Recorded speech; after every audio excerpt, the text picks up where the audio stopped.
ఆద్య మన ఊర్లో ఒక డ్యాన్స్ స్కూల్ మొదలు పెట్టాలని అనుకుంటూ ఉంటుంది. ఇది పిచ్చి పిచ్చి గెంతులు వేసే వెస్టర్న్ డ్యాన్స్ కాదు, తమ వారసత్వం వచ్చిన క్లాసికల్ డ్యాన్స్ అని చెప్తూ ఉంటుంది. డ్యాన్స్ స్కూల్ మొదలు పెట్టేలాంటి ఇంట్లో పెద్ద పెద్ద దిక్కు అనుమతి తప్పనిసరిగా ఉండాలి. ఆద్య మరియు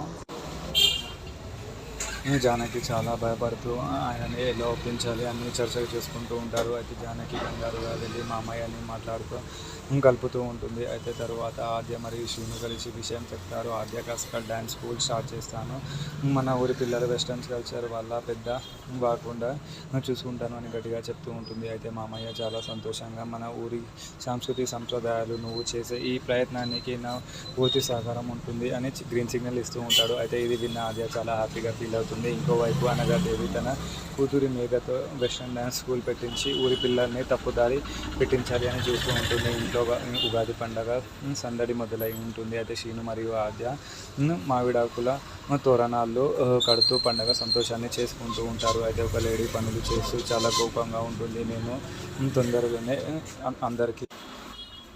అందరికీ పిచ్చెక్కిసేలా చేస్తాను అని మనసులో రివెంజ్ ప్లాన్ చేస్తూ ఉంటుంది. మరి నెక్స్ట్